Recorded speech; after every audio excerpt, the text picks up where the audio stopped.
All right, welcome out, everybody. Good to see you. CJ, congratulations on the MCAT again. Love to see that. Love to see the energy. We're super excited about this. At least I'm super excited about this one because CASPer and PREview can be maybe more of a stress than it needs to be. But hopefully, like I said just a few minutes ago, we can get like a good foundation at the beginning, and then we can roll from there. So I'm going to be one of the panelists. We have like a little presentation we'll go through, and we'll talk about that here in just a second. But I'll be one of the panelists, and then I'm here at Des Moines University, and I took both CASPer and PREview for schools that I applied to. So super excited to kind of talk about that experience with you guys. My name is Jessica Pereira. I'm an MS3 student. I did the CASPer and PREview as well. And like Chasten said, it gets people pretty riled up, but it's not as bad once you understand the process of it, how to approach it. And that's what we're here to do and help you all. So hopefully you leave here feeling much better about it and much more prepared. And hey guys, I'm going to be your moderator for tonight. So send questions as you have them, either my way or just drop them in this chat. And I'm Alex Dawes. I'm a rising second year at the Medical College of Wisconsin. And I did also take both exams. I think back then it was called SJT or something for the PREview. And we'll get through this tonight.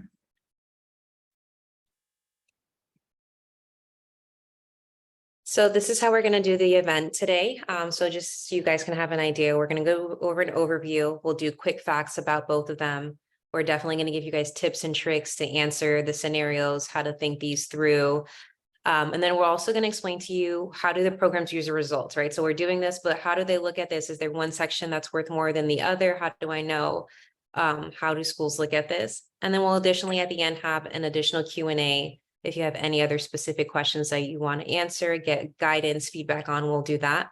And then the best part of this is we're actually going to do CASPer scenarios and PREview scenario examples as well. I think this is the best way to probably do this, is to give examples, give scenarios, and then we'll give you guys the tips and tricks along with them, how to answer, what to focus on, and just have you guys guided in the right direction.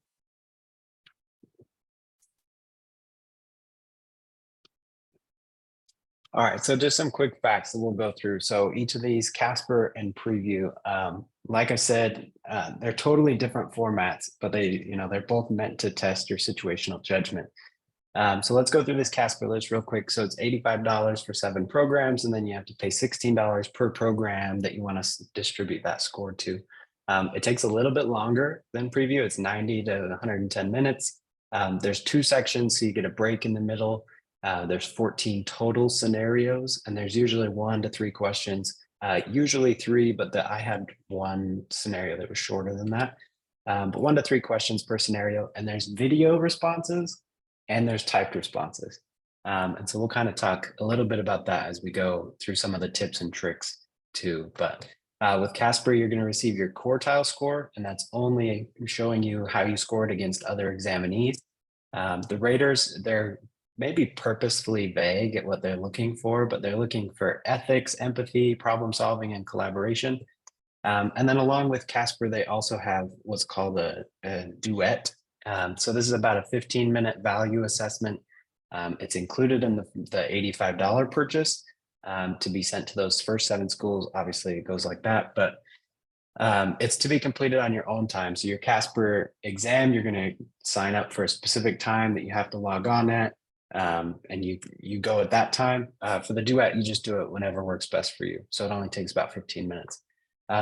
What it's meant to do is kind of weigh your values and how maybe you learn or what you prefer in your education versus what the school offers or how they want their students to learn. So some examples, I think on the duet when I did it were like, do you prefer to learn in like a large lecture hall with large groups, or do you prefer like small group based discussions? Do you really value research exposure?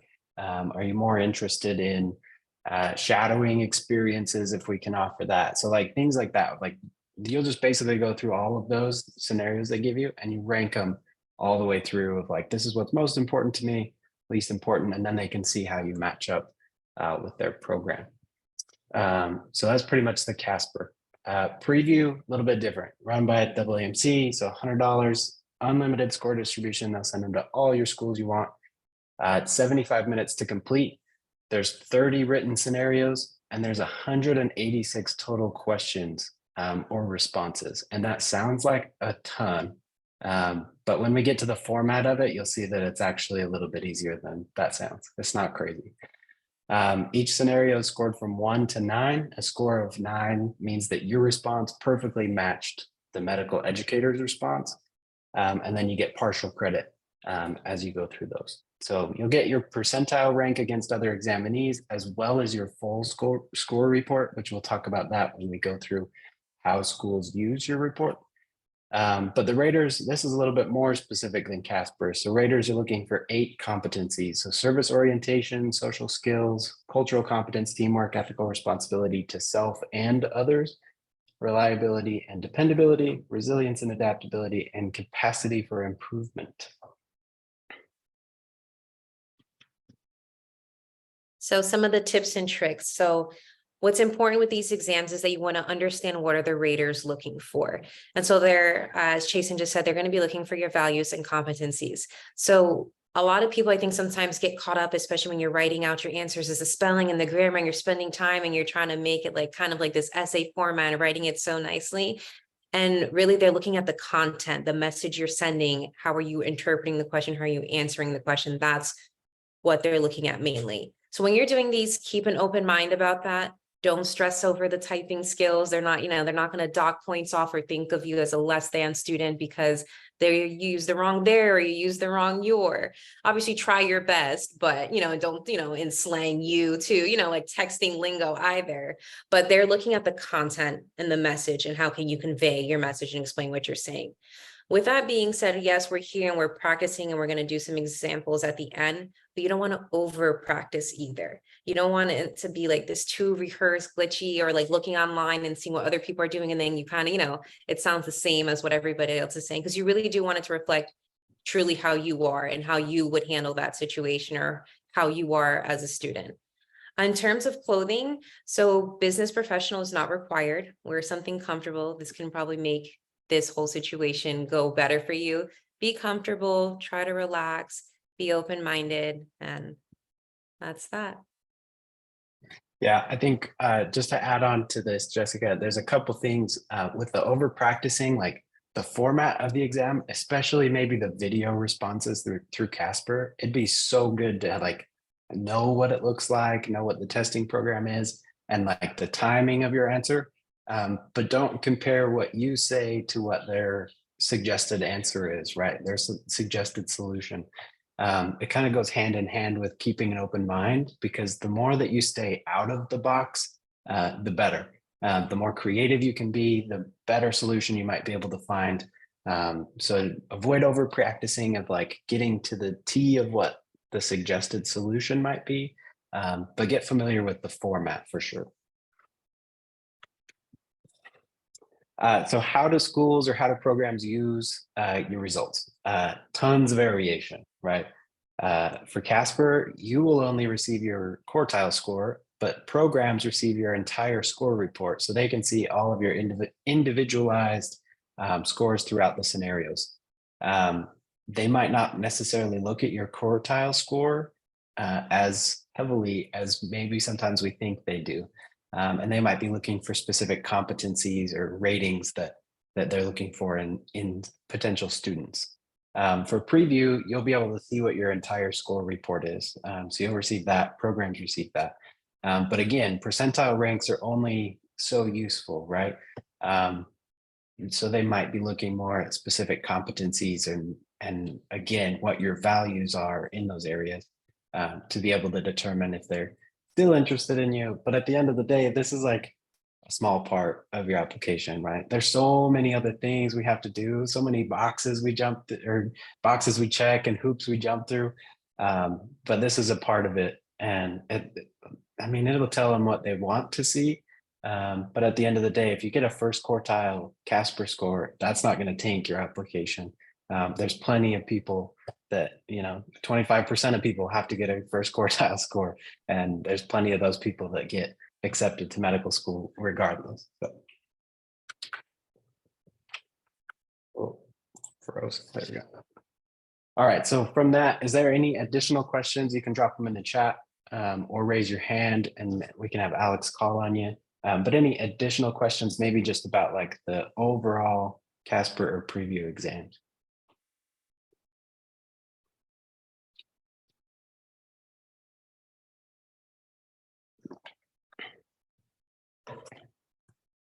So we have one question that says, is there an expiration date to scores like the MCAT? Yeah, so to my knowledge, both of them are just good for that application cycle. So once that application cycle ends, you would have to retake it if you're reapplying. There's also another question that says, is it true that PREview is looked at for research? Yeah, and I kind of direct message them, but yes, all of the tools that you kind of go through the med school process are technically used for research, but it's just a constant basis. Like it's a constant basis of them trying to validate, does this predict a good medical student and success? Now, do these things always correlate? Obviously, no. I know people who scored, I think the highest you can score, I can't remember. CASPer is either a 1 or a 4, obviously, is the best you can do in quartiles. And then I know people who scored in both and they're completely doing fine. So once you get that score, it's a score and take it at that. It doesn't tell you how good you are going to be or how bad you're going to be. It's just a number.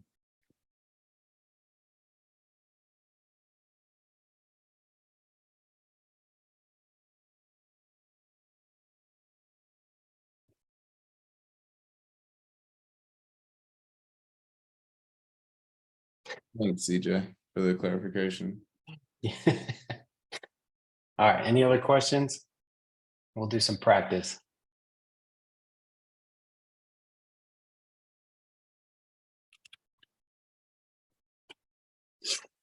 All right, so real quick, this is how we're going to run through these scenarios. So grab something you can either use to take notes on or jot down ideas. In the CASPer exam, you can use a pen and paper or to kind of keep track of what you're going through as far as the scenarios go.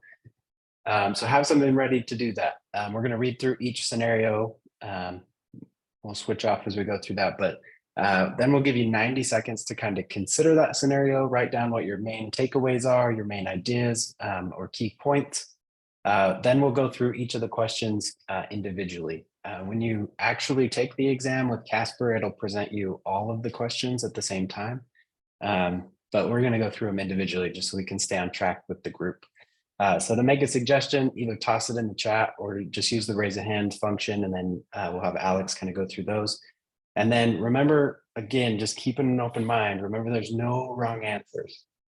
Be creative, think outside the box. And then hopefully what we can do is interact and actually build upon each other's suggestions because none of them are going to be wrong. So this first scenario, as it relates to CASPer. So you're an employee at a retail store and you overhear an interaction between a customer and another employee at the cash register. The customer is here to return an item. However, she does not have a receipt for the purchased item and claims to have paid in cash. Despite assurances by the customer that she did buy the item at your store, your colleague informs the customer that while she can provide store credit or an exchange, store policy does not allow refunds of more than $20 without a receipt. The customer informs her colleague that she really needs a refund, given that this was a birthday purchase for her daughter, but now she desperately needs that money to buy her daughter's prescription medication. While the manager can override the store policy, she is away until next week. Your colleague turns to you for advice, given that you have been working at the store for longer than she has. All right, so let's give you 90 seconds. Just kind of write down your main ideas there.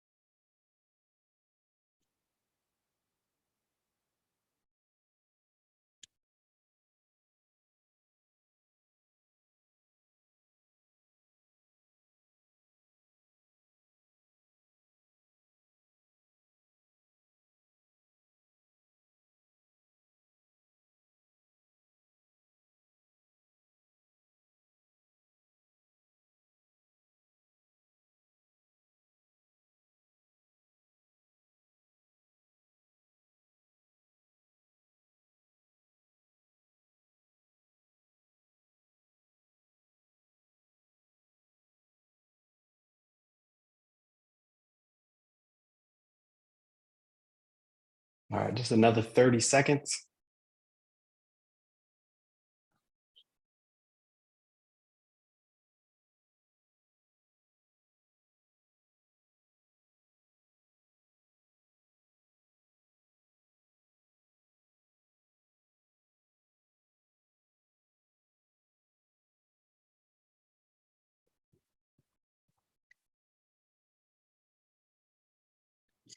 All right, wrap up your last thought, finish writing down your last note.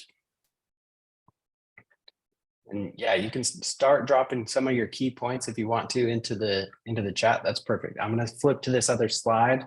So we have the scenario here on the left, but this first question is, what do you tell the other employee? Do you tell them to go ahead and give the refund or abide by the store policy? And how would you justify that answer?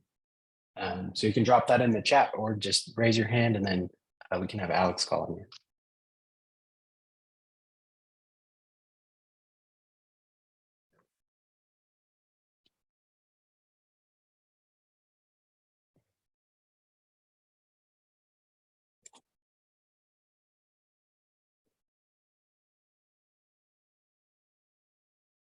We do have an answer in the chat.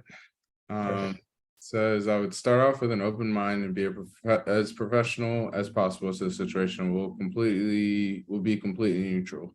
This is a rather unfortunate event, and I would apologize to the customer for their circumstances because it is not a situation that I would want to be in either. Despite the circumstances, store policy is to be followed, and I would suggest that my coworker upholds the policy.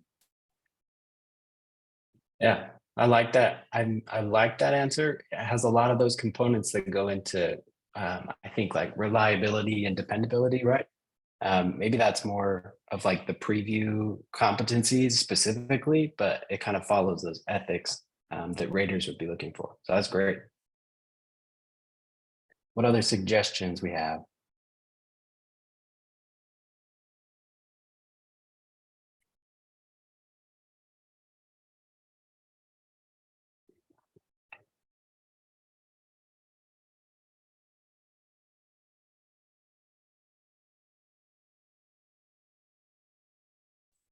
Sophia Rose says, I think one key thing is to prioritize making them feel understood and respected. Taking one-on-one, giving your full attention, apologizing, etc. Absolutely. Huge part of empathy, right? Helping people make sure that even if they just feel like they were heard, that can go a long way. That's huge. Absolutely. Any others?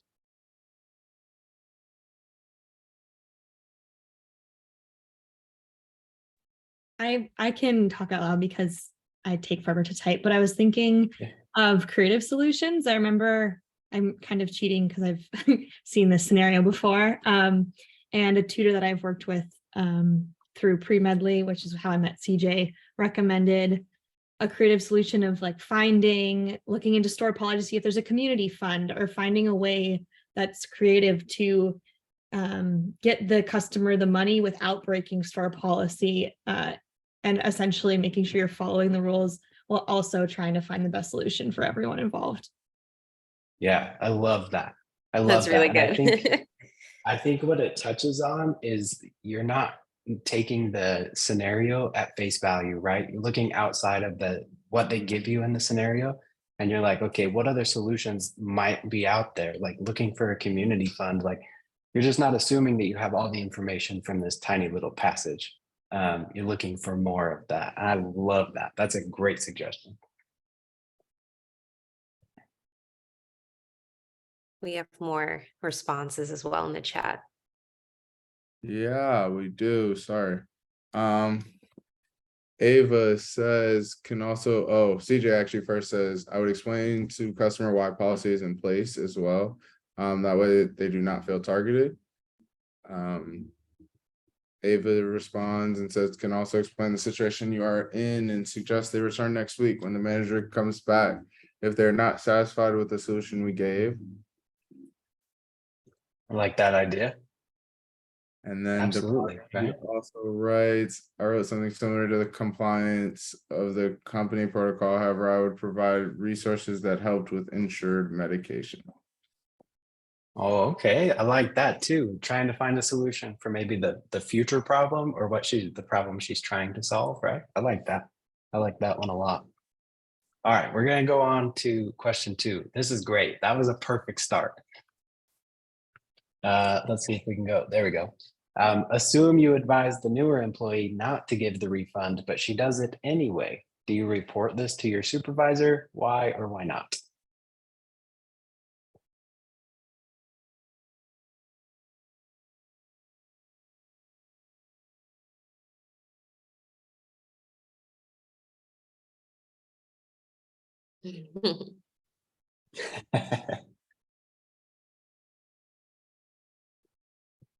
Sometimes they are the worst. These are very tough situations and tough questions. JT says I would report it to the supervisor. And CJ also says yes. What would you say or I guess why or why not? Why would you report it? Right, don't forget to Yeah. explain your reason, your answer choice. Yes, part of the whole process is they want to see your thinking through the scenario, thinking through all the possible outcomes and solutions.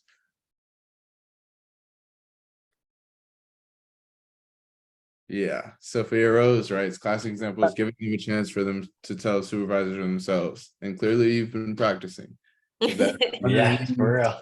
biggest things that I think it's the collegiality like thing of it all. Like you never kind of want to snitch on your colleagues. You want to allow them to be ethical and moral thing Right. CASPer loves to hit on. You Mhm. will have a CASPer question that talks about some form of what everybody is calling snitching. I'm just going to tell you that is their favorite thing. It's going to be somebody cheated, somebody stole something. Are you going to tell? Right, because ideally they want to see also communication, right? So in the hierarchy of communication, before we go straight to the supervisor, and mind you, so this is right to go into medical school before going straight to your attending. Can we resolve things first? Can I give you the opportunity to correct the situation first before I jump over your head and go ahead and speak to the supervisor, to the attending or whoever? Yeah, just like CJ just tossed in there, if then statements are huge. I mean, that's an easy way to kind of show where your mind's going, what your solution might be, and put it into context, right? And we kind of said, too, we said just to bounce back a little bit, we said, don't worry about your typing skills. This is all timed, right? Your responses and everything. So sometimes you might run out of time. Um, but the nice thing about these is that they are being rated by a human. And so they can read it and understand, okay, this is where the person was going. This is the context of their answer. And they can rate it that way. So again, if you're starting to run out of time, just try and get kind of that main idea out there. And that'll help a lot. Yes, both CJ and Sophia are hitting on those if thens. I would allow my coworker to talk to the supervisor first. If they don't, then do X. And Sophia just reiterates it shows that they're considering multiple different perspectives too. And that is very true. And earlier Damani said, yeah, I would explain to the employee the importance of respect, not just in the work environment, but in life in general, which I think you're hitting on the aspect of making sure you reach out to your colleague first, have a conversation with them, and kind of allow their own guilt to bring them forward. Yeah. All right, let's go down to question 3. So if you were asked to establish a policy around refunds for a new store, what aspects would you take into consideration?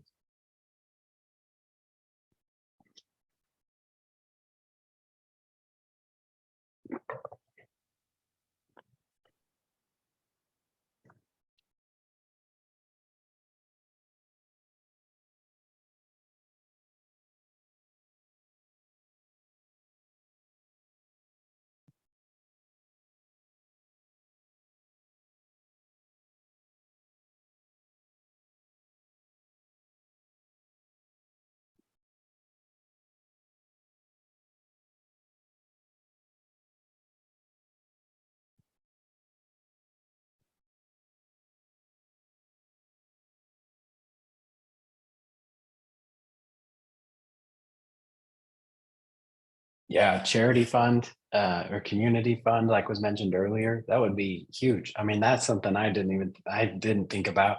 That would be awesome.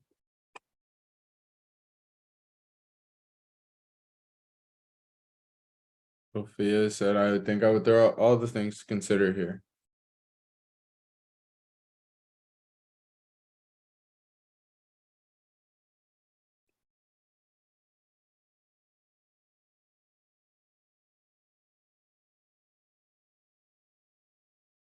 This one's tough because the line in the sand has to be drawn somewhere, right? Fair for customer, fair for store, fair for the employee. And so you're kind of looking for that win-win-win situation. This one can be really tough.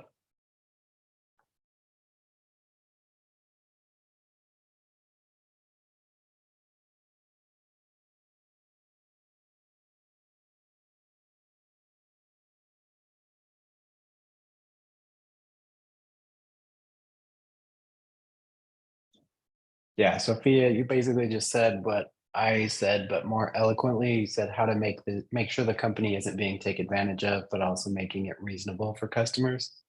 Very well put. Better than the way I put it. DJ introduces some new things, includes special circumstances, a benefit of the doubt policy where customer can get the refund, no questions asked for the first time. Establish a deadline of some sort up to 30 days with the receipt, just some suggestions. Then Damani said establish a holistic protocol that is guided by statistical reoccurrences with inclusivity of ethical and financial reasoning. I love the benefit of the doubt. I love that idea.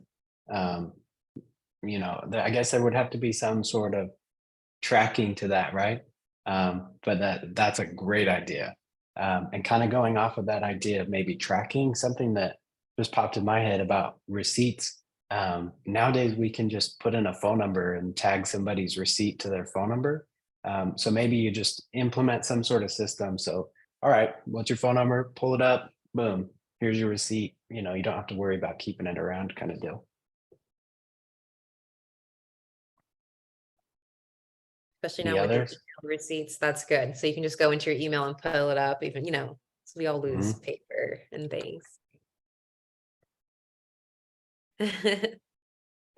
It's important, CJ, for sure. Healthcare policy and procedures. I mean, medicine's more than just the hands-on part, right?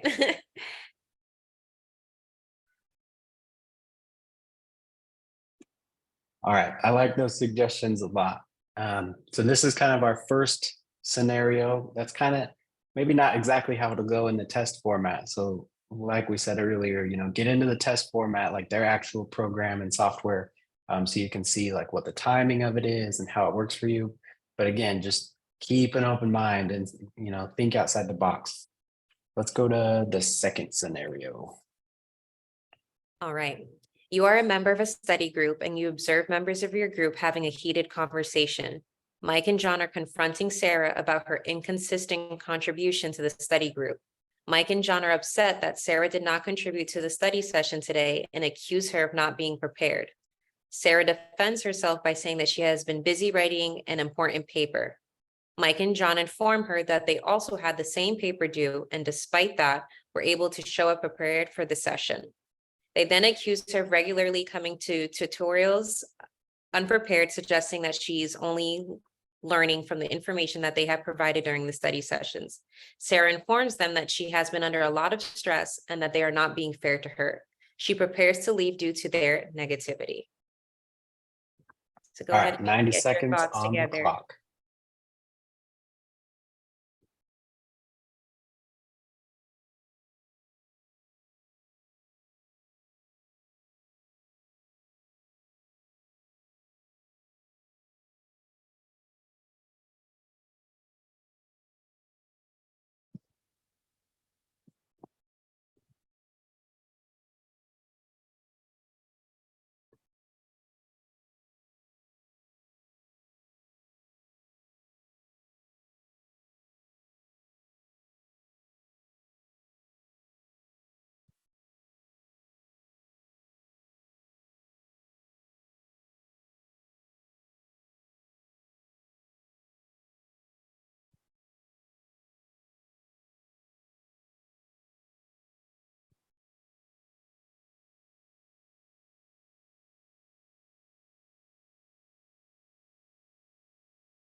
About 20 seconds left.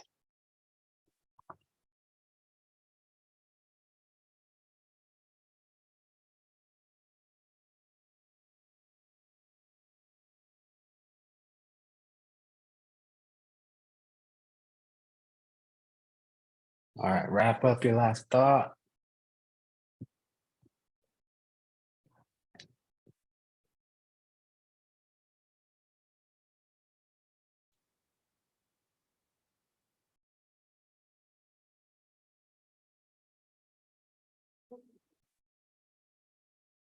Okay.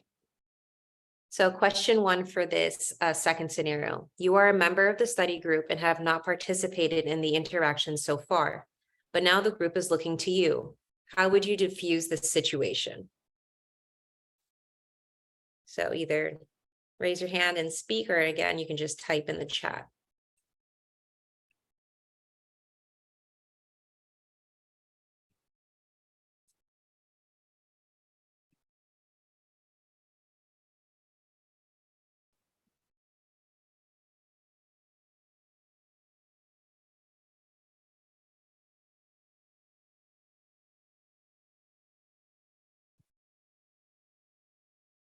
Imani says, find a common middle ground to diffuse the situation. Just to extrapolate on that slightly further, what would you suggest could be a possible middle ground? Right, because there's 2 parties that are at it right now. So the middle ground, they're not seeing it right now. So someone would have to come up. What would be a middle ground?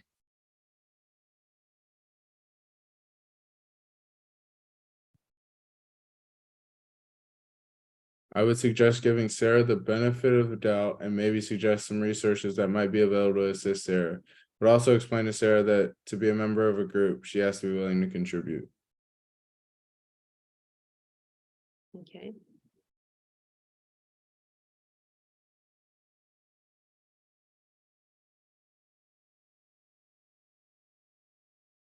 I would approach the situation neutrally and try to give everyone a chance to explain what they believe a good solution would be.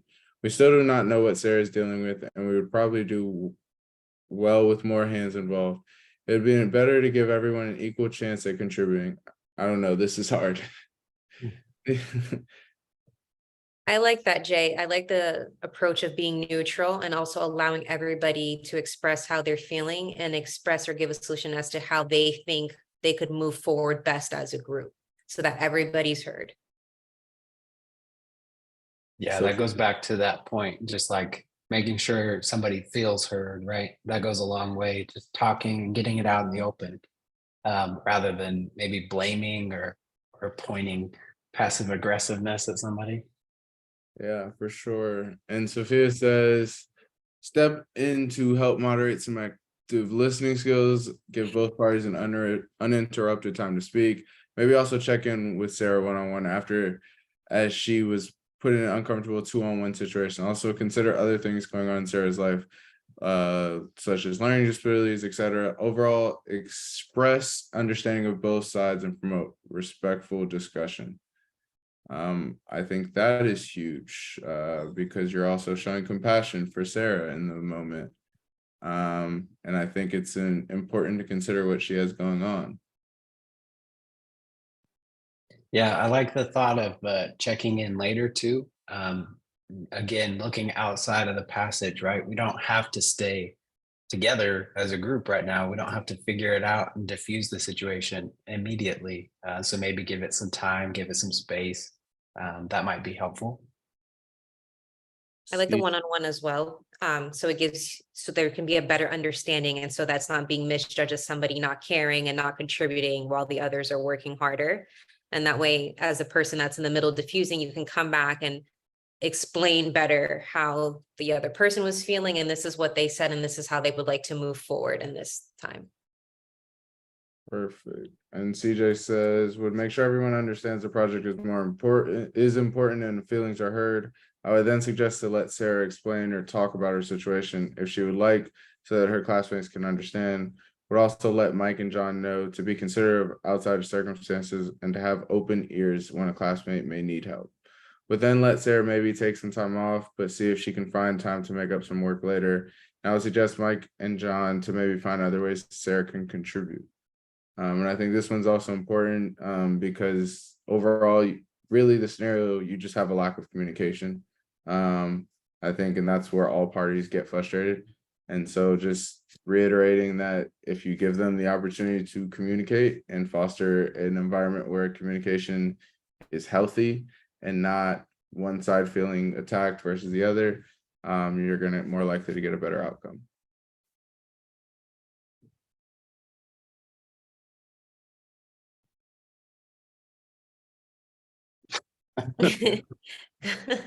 Who we have. And unfortunately, it doesn't just stop. It continues in medical school. It continues for everything. That's why these tests are important. And that's why they do put emphasis on them.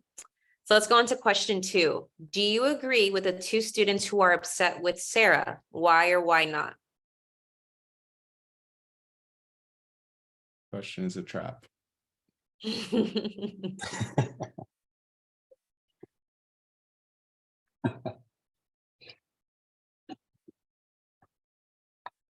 That's me, Jay. When things happen, it's I wasn't there. I don't I just come to rotations. I wasn't there.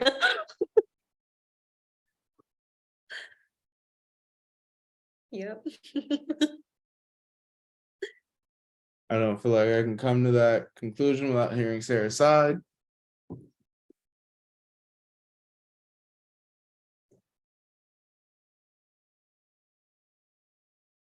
TJ says, I understand personally because I do hold accountability, but I have also learned the importance of giving benefit of the doubt. We will have to do this as future positions and cannot be so quick to make judgment.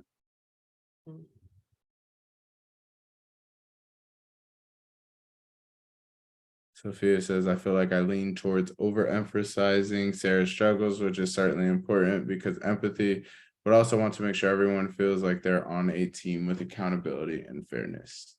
Right.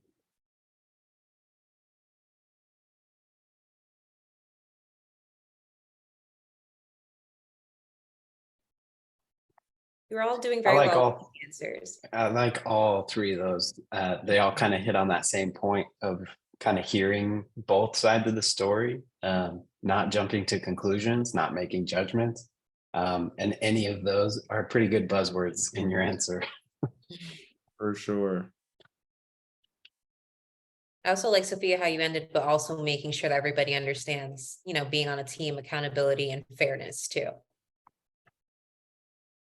Trust me, you will feel like during these tests that you're playing on the wall the entire time. You will be on the wall the entire time, not swaying to one side or the other, and kind of being a lot of neutral and making sure that you're taking in all aspects of the problem, because the idea is that you'll never fully understand from everybody's different perspective or point of view. So you just want to try and encompass that you are thinking about everybody's point of view.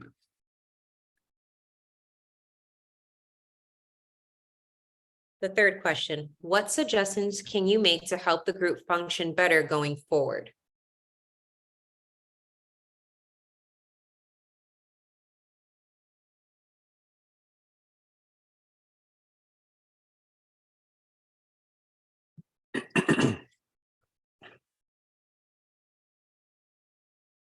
I feel like this question highlights, or I guess this whole scenario highlights that the questions can be really similar. Like, I feel like we've kind of already hit on a lot of those points. And Valeria, who I mentioned earlier, she had that creative solution, said really make sure that you're answering the question at hand rather than maybe going too far beyond. And so I feel like while it's obvious that we would maybe suggest some solutions here above, maybe hold back because you would see question number 3, so you can actually spend your time equally across the 3 questions. That makes sense? Yeah, and I think going back to like actually taking the exam, you will have the opportunity to see all those questions. So you'll kind of be able to maybe moderate that better as you go taking it, in practice, I guess. But that's a great point. I don't know if I would say reserve answers for later questions, but yeah, you can definitely see how some of them tailor more to each individual question. Yeah, and while you're taking it, you have, like he was saying, you have all the questions right there and you have all the bubbles, and you can bounce kind of back and forth between which ones you want to answer when. And like, trust me, I was all over the place, like, oh, I have this great idea for 2, and now I'm gonna go, oh, that idea for 2 gave me an answer for 3 that I want to add in. So like, you can kind of maneuver around throughout the bubbles and use, and also it's a time management test. So understand, like, you don't want to spend all your time on one. You do want to write something. They do want to see something in all the 3 or however many sets it is. So just make sure that you're like being constantly aware of like, oh, I wrote like 500 words for this. Maybe you probably wrote a little too much and you're not going to have time for your other ones. So just be cognizant of time. I think when I was going through it, I would just try and write a blurb for each one first and then go back and start adding as I went.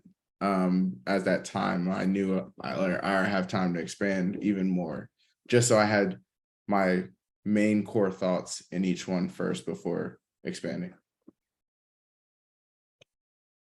Yeah, CJ cussed a few in there, set group responsibilities and deadlines from the start. Do check-ins to see how everybody's doing throughout. I think that would be like check-ins is a great way. I would probably refer to them as soft deadlines myself, but like having, you know, certain points at what you want your group to be at certain times. And then if people do get, maybe they get overwhelmed or they have other stressors, it's life. But then you can figure out how to pivot and how to adapt from there. So that would be great. That's a great suggestion.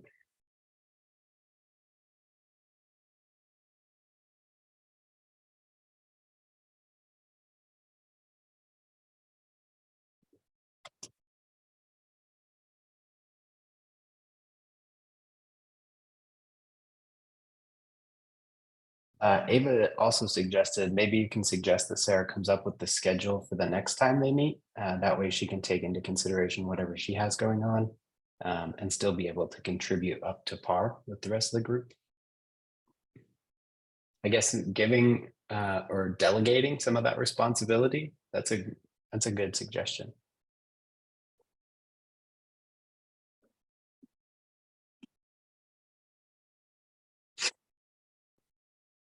Two v1s are never fun.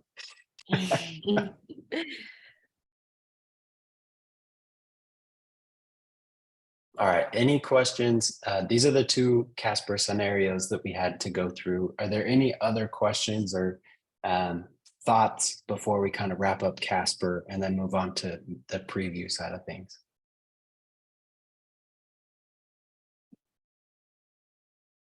That could be an idea, Sophia, introducing a faculty advisor if necessary. And then that goes back to that if-then formula. If we cannot come up to a solution and, you know, create a better schedule or better time, then we would like to speak to a faculty advisor too. We'll get you ready for preview, Jay. We're coming up next. All right, so as you can see, this is just the introduction or instructions, but it's going to be a lot different than the way CASPer is set up. So CASPer gives you the opportunity to free response. They want to know, you know, either through the video or the typing, what you're thinking. It'll give you a set of potential solutions to a scenario, and then you rank it, whether it's ineffective, effective, and that goes from 1 to 4. So very ineffective would be cause additional problems or make the situation worse, all the way over to very effective. The response will significantly improve the situation. The easiest way, and I'll just toss this out as maybe an idea beforehand, the easiest way that I've heard to think about, okay, how do I tell the difference between very ineffective or ineffective or effective and very effective? Because maybe some people shy away from the extremes of that range, right? If you think about it like a win-win-win situation, there may not be 3 parties, but typically you can pick out 3 parties or 3 subjects in each scenario. If you can only find a win for 2 of those parties, then it's probably not going to be an extreme answer, either very ineffective or very effective. So just kind of think about that in the back of your mind as we kind of go through these. So this first one says you were pursuing a 2-week volunteer opportunity at a well-regarded local clinic. When you receive your course schedule, you receive the volunteer opportunity. You realize the volunteer opportunity would conflict with your weekly required lab. This is the only time the lab is offered this semester, so you are not able to make up the lab. Participation in the lab will count towards your grade. Please rate the effectiveness of each response to this situation.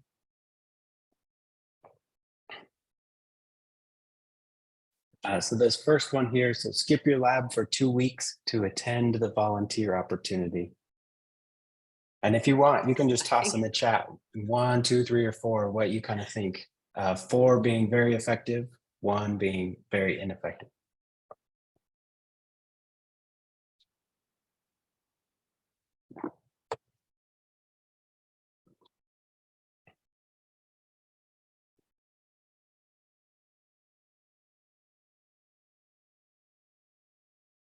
Lots of ones.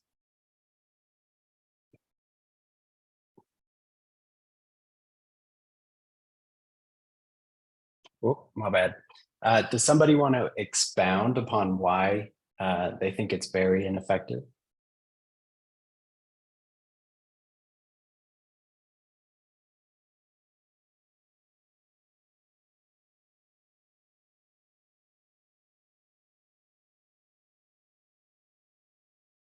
Actually, I have a question about this actually, because I think relative to the other, solutions, this one is clearly the worst. But I then had someone tell me that you're supposed to view all of them separately and not do them relative to one another. So I'm curious what you think about that, because I suppose that could have been ineffective relative to something even worse, if you're getting what I'm saying. But I feel like it's clearly very ineffective in this situation relative to the others. Yeah, I think you hit the nail on the head. So you should rate each one individually. So when they give them to medical educators as who they have fill out the other side of this to compare your answers to, they do it individually. They're not looking at, okay, 1, 2, 3, and 4. This one's the best, this one's the worst. So just individually, is it effective or is it ineffective? But you hit the nail on the head there.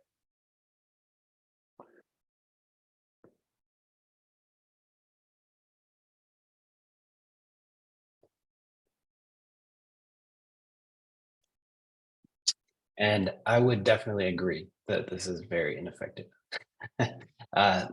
Again, going back to, I'm going to bring up some of these competencies that they're looking for as the raters. So some that might be applicable here. We have responsibility to self and to others. We have reliability and dependability. And some of those might play into that, right? So what's your responsibility to the lab?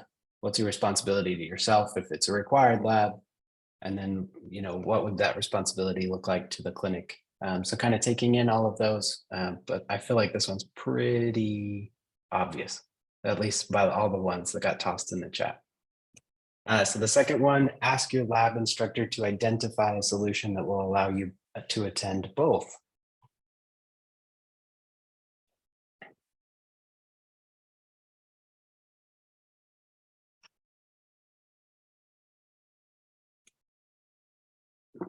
Jay says 2, so ineffective.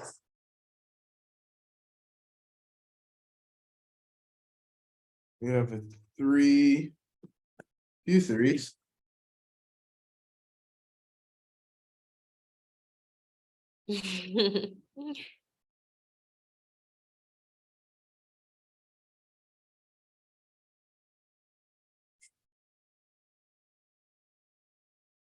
Sophia says 4.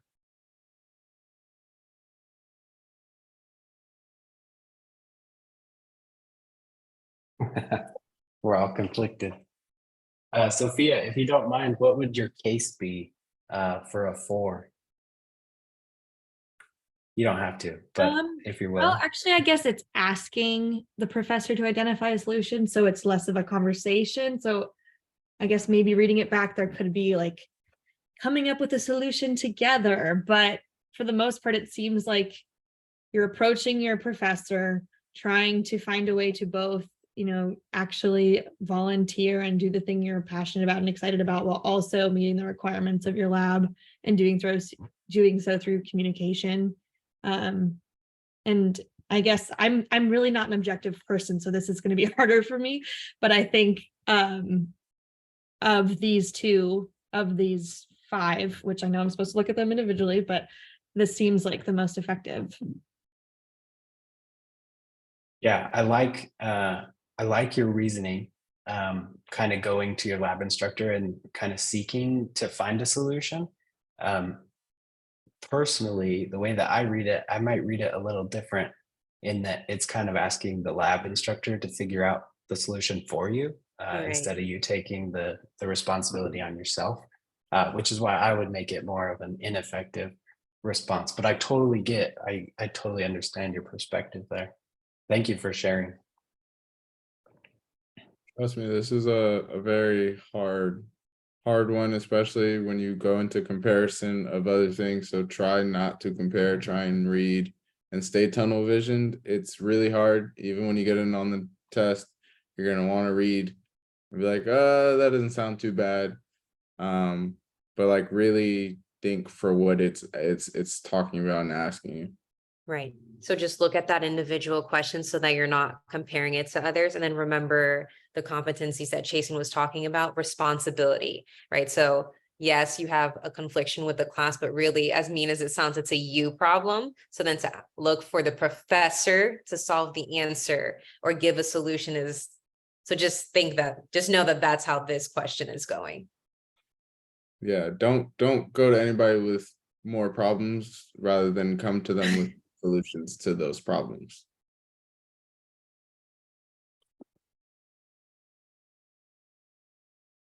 All right, so number 3 here, stop pursuing the volunteer opportunity so that you can attend the required lab.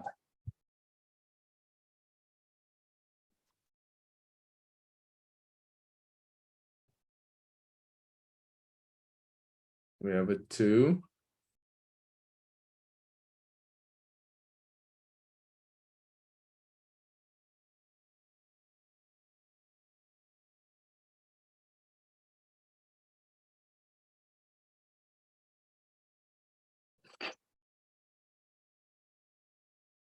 Somebody want to make the case for a 2?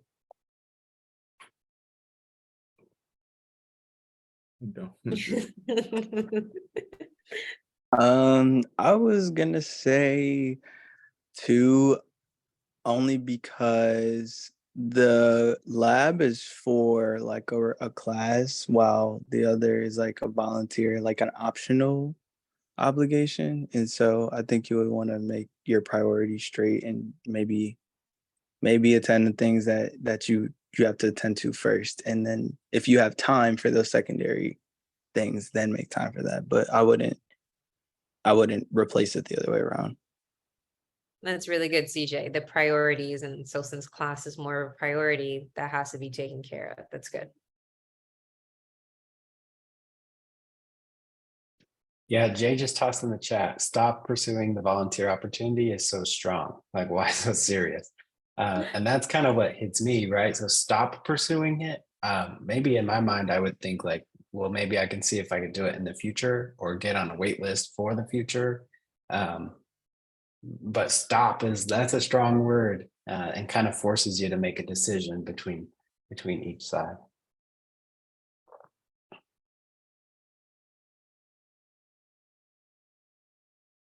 Three would mean that you stop pursuing it and then you go to your lab.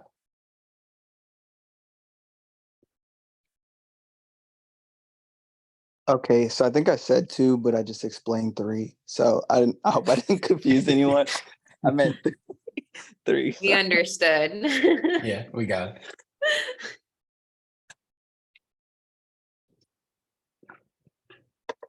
All right, number 4, tell your lab instructor in advance that you will miss 2 of your scheduled lab sessions. 1.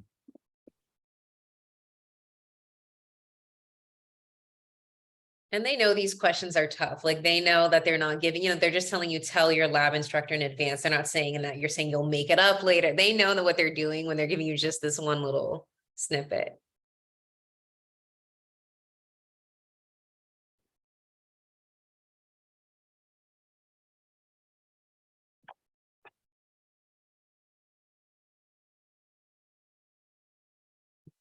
Good catch, Ava.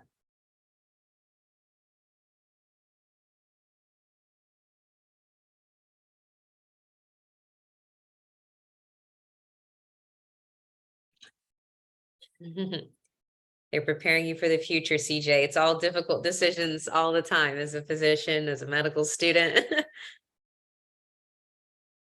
I feel like the reason I would put 1 for this one is similar to what Ava said. It kind of reminds me of like, have you ever been in a class and a professor's like, read the syllabus and then don't ask me something that I've already put in the syllabus? I feel like this is what this question would be. Like if you told them you're not coming and they had already said like you have to come, that would just probably make them mad. Oh yeah, Literally impossible. trust me, they would be pissed off, and your med school professors would be pissed off too. You think this scenario doesn't happen? Definitely happens in med school. I told you guys it continues. I have classmates who have missed some required things to go watch a surgery or X, Y, and Z. And you get a nice email of professionalism very quickly. Oh, don't, Jay. It's okay. Like Alex said in the beginning, there's people who did really well and people who didn't do so well. And some of them have graduated and matched and they're getting ready to start residency in July. So don't. Amen.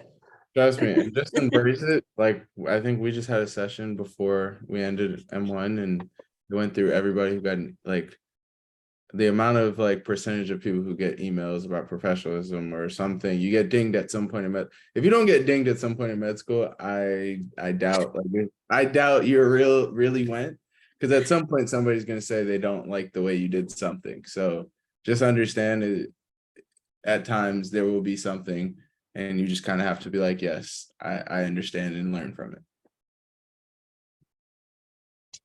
All right, this last one. Attend the lab and investigate if similar volunteer opportunities are available at another time.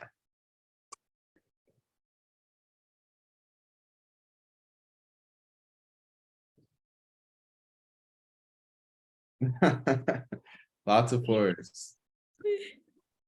Yeah, I think going back thinking, right, win. It's a win for you, win for your lab. It's a win for the clinic because you're still interested. You're not stopping pursuing that opportunity, and you're also haven't committed to it already to where you're backing out of something and maybe removing someone or yourself, being dependable. That one's a little bit easier. They gave you a little softball one right at the end. All right, we ready for the next one?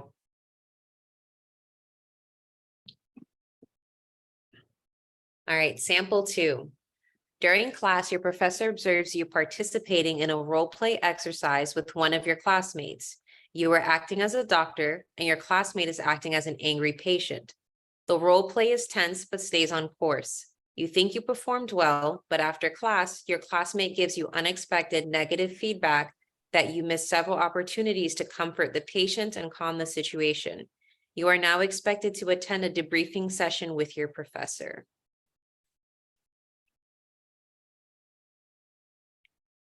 All right, so this first one says, tell your classmate that only the professor is qualified to provide feedback.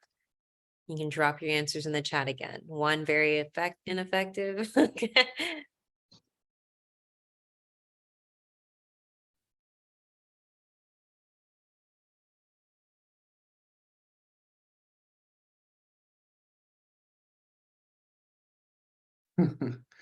No parties win here.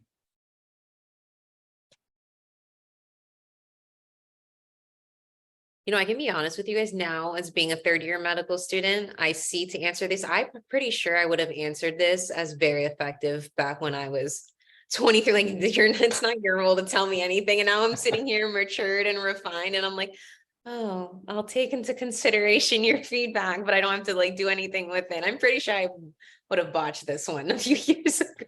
Trust me, it's easier on the other side. I mean, these are tough. Like, That's what I'm saying. 'Cause there's a lot more to this. Is this a better student than me or a not better student than me? Because we gotta address this. and technically your classmate is now your patient. So are you listening to your patient's feedback? Right, right.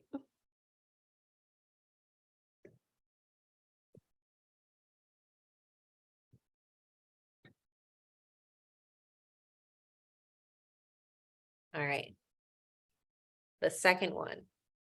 Explain to your professor that you understand you missed some opportunities during the exercise and discuss how to improve.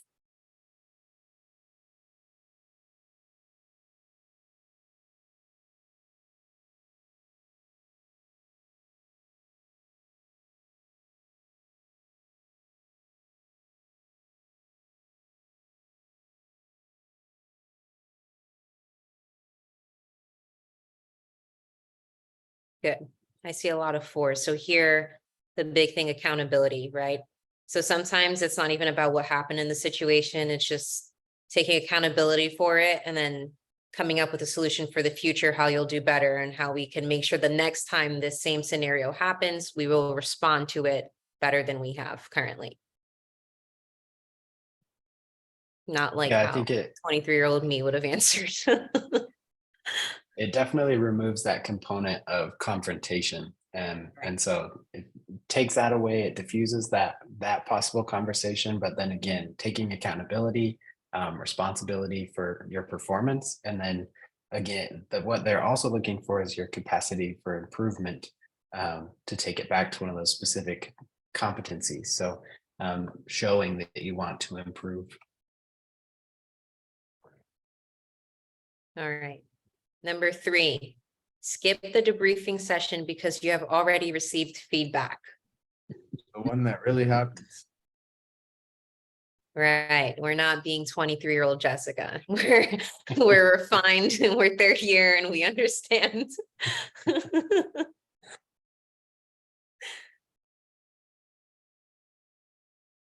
can get an email real quick. Oh, yes, it definitely does happen. People definitely skip things all the time. And the thing is, like, as Alex mentioned, like you would think, oh, nobody would do this in medical school or nobody would do this in a professional setting. These scenarios and topics are here because they know, like they said, like as students, these things are going to come up. They know. Oh, for sure. All right.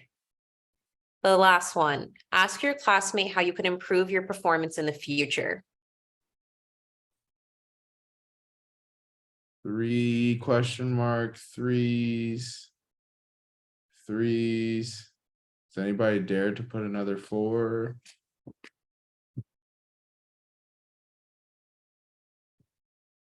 Remember, you can put whatever you rate each one's individually if you want.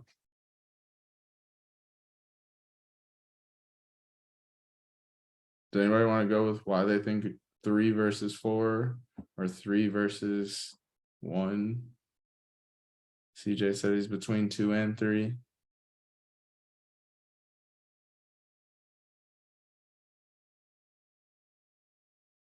What gives you pause, CJ? I I would want to hear how I could improve from my classmate, but at the end of the day, the debrief would like your professor is the one who ultimately wants to talk to you. So I would maybe take into consideration what my classmate said, but I wouldn't let them be the end all be all because that might come off as disrespectful to the professor. Does this assume we're not going to the debrief? I didn't read it that way. I'm not 100% sure. It's pretty vague, and I think it's meant to be pretty vague. I don't 100% read it that way, and that's what makes it hard. Is we're each going to read this slightly different. Yeah, I lean towards 3 because I feel like if I am still going to the debrief, because that's what's expected of me and that's what I'm assuming they're going to do in the situation, then I think it's effective to still ask the student to elaborate, but it's not like CJ was saying, the professor is ultimately the one who's going to give you the best feedback. I'm such an optimist, I guess, but I almost even lean 4 because it also shows that you respect your classmates' opinion. But I There's think four. but I'm gonna I don't know. Yeah, 3 or 4 for me. That's good. That's good, Sophia. Jay says, I only say 3 so your classmate feels important. I think that's important. I think, like, you know, again, making sure people feel heard, that's a huge thing. Maybe it's not in the way you want to hear feedback, and we can't choose how people give feedback, but it might be useful. It might be helpful to ask for it. And you will receive feedback from your classmates, like in your doctoring classes, before you have OSCEs and stuff like that. Like, honestly, you're going to get probably more feedback from classmates than you are from people who are practicing physicians, just from a time standpoint. So get used to having your colleagues give you feedback, and take, like, don't think they're not trying to bash you, right? Like, we're all here for the common goal. Like, once you get to that stage of things, everybody's trying to help each other. We all just come to things with a different point of view, and how Jessica may like work with a patient may teach me something on how to work with a similar patient down the line. So I have to consider those things when she's giving me feedback. She's going to have different strong sets than I am.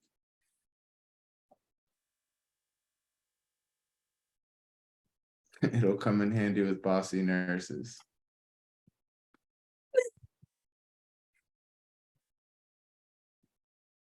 Don't type that on the CASPer, okay? Yes, do not.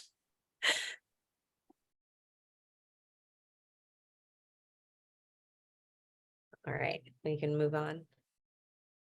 Oh, my goodness.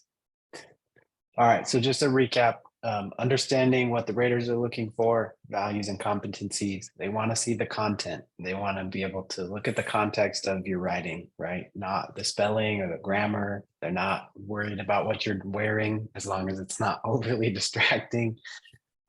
Keeping an open mind. I think you guys crushed it. I mean, the CASPer responses and like how creative you guys got, that was perfect. And I hope it was helpful to bounce ideas around, to kind of open that perspective. Don't stress over your typing skills. Not a great typer and did just fine on the CASPer. So don't stress over that. Get into, when you schedule your thing, get into the program and learn the software and become comfortable with recording yourself. That can be a whole other ball game, and something unfortunate we can't necessarily practice in a Zoom meeting. But recording yourself can be tough. So get in there, get comfortable with that, and figure out their software, but believe that you can succeed, and you will. And then at the end of the day, that's just another little part of your application. So hopefully that was helpful. And if you guys have any other questions, you're welcome to reach out, or just drop them in the chat here. I'm going to go through, there's a couple slides here at the end, or just one extra slide with some other resources for you. And we'll get these slides. I don't know how Madison will go about it, but we'll get them to Madison so that she can post them either on the Slack, or somehow, but we'll do that. So you have access to these too. So these are just the websites for both CASPer and PREview. The school lists, what schools require each exam. There's an AAMC produced podcast talking about like the format of the exam. It's from a student that was at Case Western. And they basically asked like the actual writers of the exam questions about PREview. And then there's some third-party resources. There's one article here for the PREview exam, which I found super helpful. And then there's another one for the CASPer test, which reading through it, I wish I would have read it before I took the exam. So there's 9 great tips on that. And you can hopefully find that as well. So were there any other questions that got put in there? Last question. Somebody saying that they saw on AAMC's website that Michigan State and Rutgers may not consider your application complete until they have received an SJT score. Preview will satisfy this requirement. SJT and preview are the exact same thing. SJT was the old name for it. I don't really know why. I don't think there was really many changes to it, but preview became the new name. So yes, preview. I do not believe, from my knowledge applying to Rutgers, that anything else satisfies that requirement. It's really just because the name changed. It wasn't necessarily that like you could take multiple different tests and it satisfies the same requirement. And as you can see, preview and CASPer are a little bit different. Preview is more about like very hone in on like the principles they want to see from you. And CASPer, as we went through, is just a little bit different. They want to see your thought process along with those same ethics, things like that.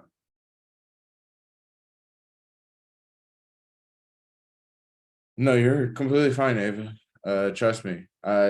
Make sure you get those scores. It does to your schools on time, because some schools are very hard with that deadline. I know for me, it came up, I took a CASPer, and technically when I took my CASPer, it was the day after that school was like had a deadline, which made no sense because their CASPer wasn't offered the day before or whatever. And even had mentors reach out to their admissions and they're like, we are very strict to this.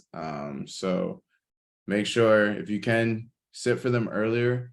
They are not like anything else. Like they're pretty chill environment. Like you can take these, you don't need like, this is not the MCAT. You don't need months to prepare for this. Brush up for like a week or two, maybe, and really don't over practice. Like they said, do not go through a million scenarios. It's not a great use of your time. You guys are all wonderful thinkers. You wouldn't be at this stage if you weren't. So just trust on your ability. Yeah, I just want to echo Alex's thought that this is not the MCAT, and it should not necessarily be given the same time resources as the MCAT. I find that people I've talked to that said they spend a whole bunch of time doing scenarios and practice questions and stuff. They just lock themselves in this little tiny box, and it doesn't serve them well. So get comfortable with the format, but then just go for it, and you'll do great. And then Madison just hopped in the chat. She said that she'll download them as a PDF and then send those in Slack. So the slides will be posted to Slack in the resources channel here pretty quick. And then you guys can check those out.